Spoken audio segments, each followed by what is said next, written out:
Hello, my name is Pavan Kumar, welcome to my YouTube channel Sarkari Naukri news. तो सबसे पहले मैं बता दूँ कि जैसे ये मेरा एक सब्जेक्ट वाइज़ वीडियो है, ऐसे मैं और भी सब्जेक्ट वाइज़ वीडियो बनाने वाला हूँ। तो मैं यही चाहूँगा कि आप सब देखो और सब्जेक्ट वाइज़ किसी भी कॉम्पिटिटिव एग्ज़ाम की तैयारी करो।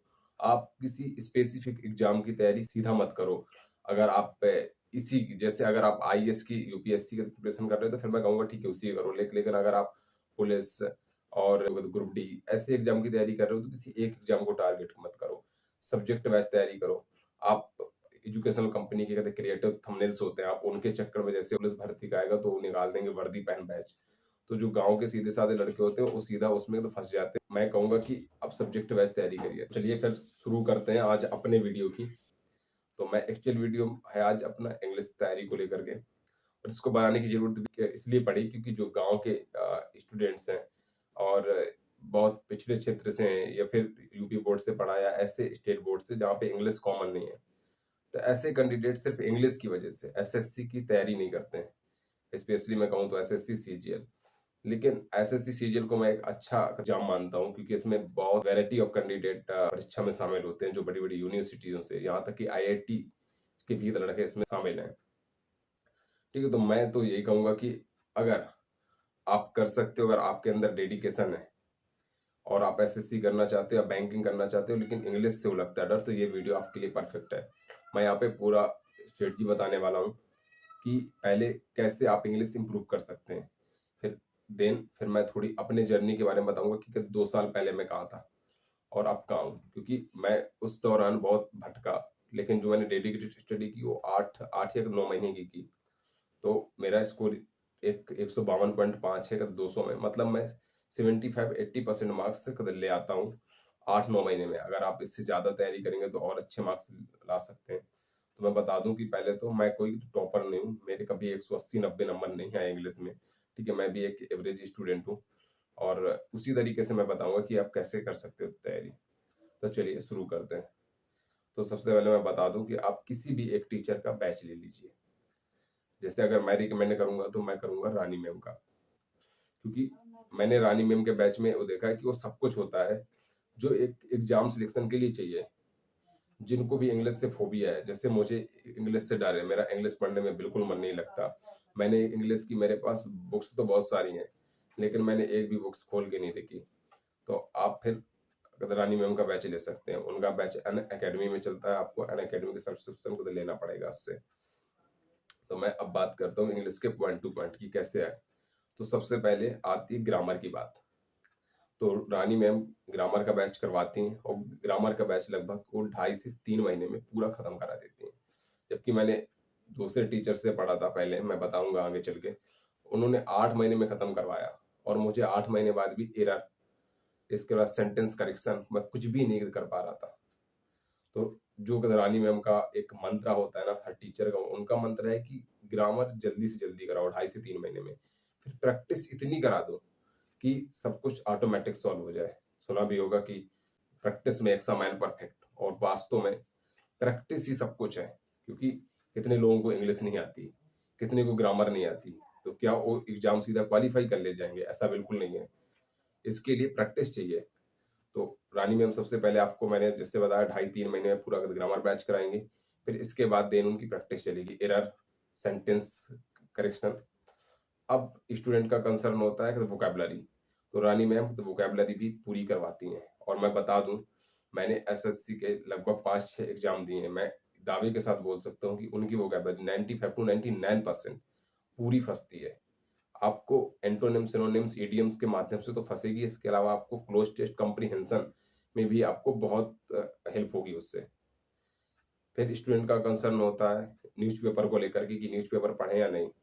तो मैं तो कहूँगा अगर आप सिटी से हैं या किसी कस्बे से हैं जहाँ पे न्यूज़पेपर अवेलेबल है, तो आप उसको पढ़िए, क्योंकि मैं नहीं मानता कि रीडिंग एक बुरी हैबिट है। रीडिंग बहुत अच्छी चीज़ है, अगर आप पढ़ते हैं तो उससे लॉट्स ऑफ थिंग आपकी सॉल्व होगी। लेकिन अगर आप मेरे जैसे गाँव से बिलॉन्ग करते हैं जहाँ पे न्यूज़पेपर अवेलेबल नहीं है, तो आप उसको मत पढ़िए। कोई ऐसा ऐसा हार्ड एंड फास्ट रूल नहीं है कि आप न्यूज़पेपर नहीं पढ़ोगे तो एसएससी में सिलेक्शन नहीं होगा, ठीक है? जैसे बहुत सारे लोग पहले ये बोलते थे कि अगर आप नहीं पढ़ोगे तो आप एसएससी में सिलेक्शन नहीं ले सकते। भाई होता है सिलेक्शन, ठीक है? मैंने लिया है विदाउट न्यूज़पेपर पढ़े। मैंने टेलीग्राम से कुछ दिन पीडीएफ डाउनलोड करके पढ़ा था। तो आपको भी पता है पीडीएफ डाउनलोड करके पढ़ने में कितना मज़ा आता होगा, ठीक है? तो फिर इसके बाद उसमें भी कॉपीराइट लग गई तो मैंने भी छोड़ दिया था। तो ऐसा कुछ हार्ड एंड फास्ट रूल नहीं है, अगर आपके पास अवेलेबल है तो पढ़िए, अगर नहीं है तो कोई भी ज़रूरत नहीं है। अब सबसे बड़ा कंसर्न होता है जो कि नॉन इंग्लिश क्षेत्र से होते हैं, क्लोज टेस्ट और कॉम्प्रिहेंशन। क्योंकि यूपी बोर्ड में क्या है कि अपनी उतनी रीडिंग नहीं हो पाती है कि कॉम्प्रिहेंशन और क्लोज टेस्ट को इजीली समझ पाए। अगर सीबीएसई बोर्ड से अगर कंपेयर करूं, क्योंकि उनकी हर एक बुक इंग्लिश मीडियम से होती है, तो उनको समझने में कॉम्प्रिहेंशन और क्लोज टेस्ट बहुत आसानी होती है। तो बता दूं, रानी मैम इसके लिए भी बैच करवाती हैं। आप उनको करिए, वही मतलब प्रैक्टिस करवाती है, तो आप प्रैक्टिस करिए, आपका ये भी कोर्स ठीक होगा। बस ओवर द टाइम चीज़ें, ये सारी चीज़ें सही होती हैं। 1-2 दिन का खेल नहीं है कि आप क्लोज कॉम्प्रिहेंशन आज करो और फिर 5 दिन बाद अब आप चमत्कार देखने लगोगे। ऐसा नहीं होता, कुछ टाइम लगेगा लेकिन ओवर द टाइम आपकी चीज़ें सॉल्व होगी, अगर आप डेडिकेटेड हैं, तैयारी आप कर रहे हैं, आप पढ़ रहे हैं एक रेगुलर स्टडी। अब आप सोच रहे होंगे कि इतना ज़्यादा टाइम लगता है, तो अगर एक-एक बैच चलेगा तो ऐसा बिल्कुल नहीं है। आपको सारे बैच ये एक साथ ही चलते हैं। बस आपका जैसे एक चीज़ कंप्लीट हो गया, जैसे आपने ग्रामर पढ़ ली तो फिर आप सेकंड बैच में शिफ्ट हो जाइए। फिर आप वोकैब्युलरी वाला बैच, इसके अलावा आप क्लोज वाला बैच, ये सब साथ में फिर करिए। तो ऐसा नहीं है 6 साढ़े स 7 फिर मतलब प्रैक्टिस बैच तो हमेशा आप लेते रहिए। 1 या 1.5 घंटे का टाइम जाएगा और आप खुद से भी फिर सेल्फ स्टडी कर सकते हैं।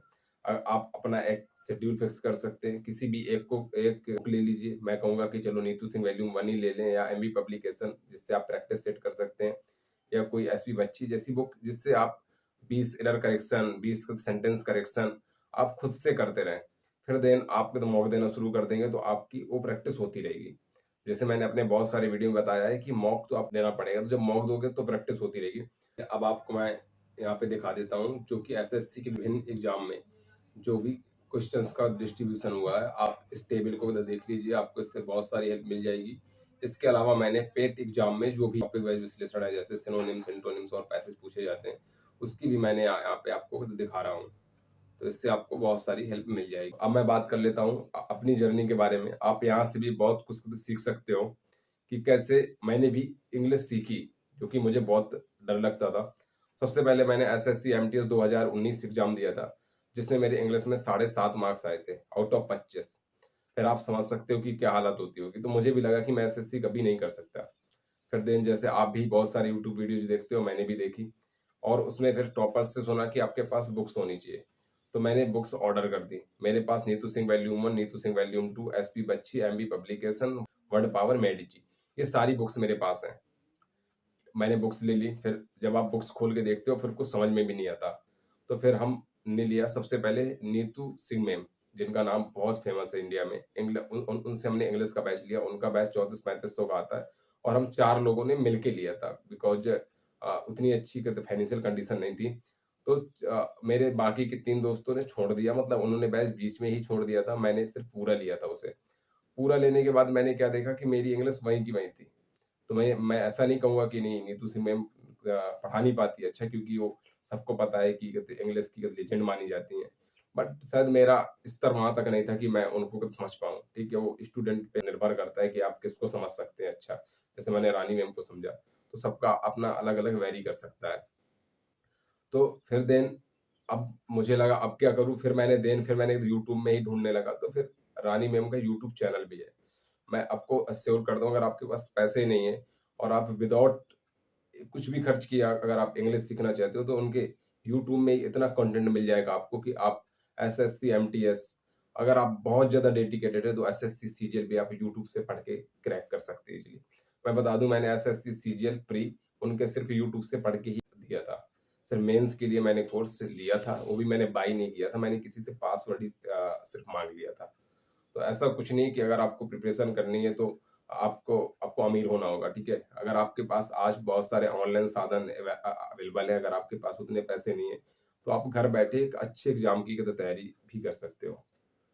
फिर वहाँ से मैंने गदरानी मैम का पहले वो लिया, बैच लिया, जैसे मैंने बताया। तो पहले मैंने बहुत सारा यूट्यूब में पढ़ा, फिर देन जब मेरे प्री में मार्क्स अच्छे आ गए, तो फिर मैंने बाद में पासवर्ड माँगा। मैं आपको कुछ अपने बारे में फैक्ट बता दूँ, मैंने मॉक जब भी दिए, जब एक क्योंकि प्री का 1 घंटे का मॉक होता है, वो मैं ईज़िली दे देता हूँ, लेकिन इंग्लिश का जब मेंस में 2 घंटे का पेपर होता है, 2 घंटे का मेंस का पेपर होता है एसएससी सीजीएल में और 200 क्वेश्चन आते हैं। तो मैं आपसे बता दूँ कि मैंने अभी तक कभी भी घर में जब मॉक दिया है, कभी एक साथ नहीं दिया। मैं 100 क्वेश्चन करने के बाद मतलब आधा पेपर करने के बाद ऑटोमैटिक मुझे नींद आने लगती थी। अब आप समझ सकते हैं कि मेरे साथ भी इंग्लिश का क्या हाल रहा होगा। मैं फिर सो जाता था, उसको वॉच करने के बाद फिर रिज़्यूम करके मैं उसको पूरा देखता था। तो आप समझ सकते हो कि हर कैंडिडेट का एक संघर्ष होता है किसी सब्जेक्ट के साथ। मुझे इंग्लिश बहुत बुरी लगती है, ठीक है? पता नहीं क्यों? लेकिन मुझ में मेरा कभी पढ़ने का मन नहीं किया। मैंने पूरा पेपर 2 घंटे लगातार बैठ के सिर्फ़ मेंस में ही दिया था। ठीक है? मुझे तो अपने आप में यकीन नहीं हो रहा था कि मैं वहाँ पे तो नहीं अगर सो जाऊँगा, पता चले आधा पेपर देने के बाद। लेकिन मैंने बहुत नियंत्रण किया था। इतनी नींद ही आती थी जब मैं इंग्लिश का मॉक देता था तो बहुत नींद आती थी। तो आप भी यकीन मानिए कि अगर इंग्लिश से आपको डर लगता है, आपको भी नींद आ जाती है मेरे जैसे, ठीक है? आप भी गाँव से हो या बहुत दिक्कतें फिर भी आप एसएससी, सीजीएल की तैयारी करना चाहते हो और आप क्लास 12th पास कर चुके हो और आप फिर नॉर्मल स्कूल से बीए, बीएससी कर रहे हो, तो आप भी एसएससी, सीजीएल आसानी से क्रैक कर सकते हो। या फिर एसएससी रिलेटेड जो एग्ज़ाम है, जैसे डीएसएसबी जो दिल्ली सिलेक्शन बोर्ड बोर्ड वालों का एग्ज़ाम होता है, वो उसमें भी इंग्लिश आती है। तो आपकी इंग्लिश इतनी अच्छी हो जाएगी। मेरे एसएससी एमटीएस में 2020 में अ, 25 में से 24 क्वेश्चन सही हैं, सिर्फ़ 1 क्वेश्चन का रॉन्ग मेरा हो गया था, तो मेरे 23.75 मार्क्स हैं। इसके अलावा मेरे सीजीएल 2020 में 152.5 मार्क्स हैं, सीजीएल प्री में मेरे 37.5 मार्क्स थे और अगर सीजीएल में 2020 में मेरे 38.5 मार्क्स थे। तो मतलब मार्क्स मैं ऐसा तो नहीं कहूँगा कि मेरे बहुत ज़्यादा मार्क्स आते रहे, ऐसा बिल्कुल नहीं कहूँगा। कहूँगा हाँ, लेकिन इतने मार्क्स आ गए कि मैं सिलेक्शन तक पहुँच गया। तो अगर ऐसा भी नहीं है कि आपको इंग्लिश में बिल्कुल प्रो लेवल का खिलाड़ी बनना पड़ेगा, तभी आप एसएससी सीजीएल निकाल सकते हो। भाई मैं कहता हूँ, अगर आप यूपी बोर्ड से हो या किसी ऐसे बोर्ड से हो, आपको आपके लिए हिंदी एक खूबी है, एक डर है, तो आप मैथ को पढ़िए ज़्यादा, मैथ को ज़्यादा सॉल्व करिए। आप इंग्लिश को भी पढ़िए और मैंने 8 महीने में किया है और मैं श्योर करता हूँ कि अगर आप अपने यार डेढ़ 2 साल पढ़ लिया ना, तो आप इंग्लिश में 180 भी ला सकते हो। ऐसा ऐसा कोई वो नहीं है, रूल की नहीं ला सकते। तो बस मैं कहूँगा कि यार अगर आप पढ़ते हैं तो सीरियस होके पढ़ें, रेगुलर पढ़ें।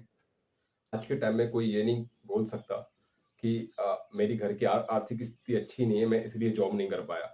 क्योंकि आपको भी पता है कि आजकल ऑनलाइन में और यूट्यूब में इतने सारे टीचर्स फ्री में आपको ज्ञान दे रहे हैं। अगर आप खुद डेडिकेटेड हैं, तो आप घर में रह कर के अगर आप गाँव के हैं, तो गाँव में रह कर के बिना शहर जाए, आप एक अच्छी प्रिपरेशन कर सकते हैं। क्योंकि आजकल तो वैसे भी गवर्नमेंट नौकरियों की क्या क्या हाल हो रखा है।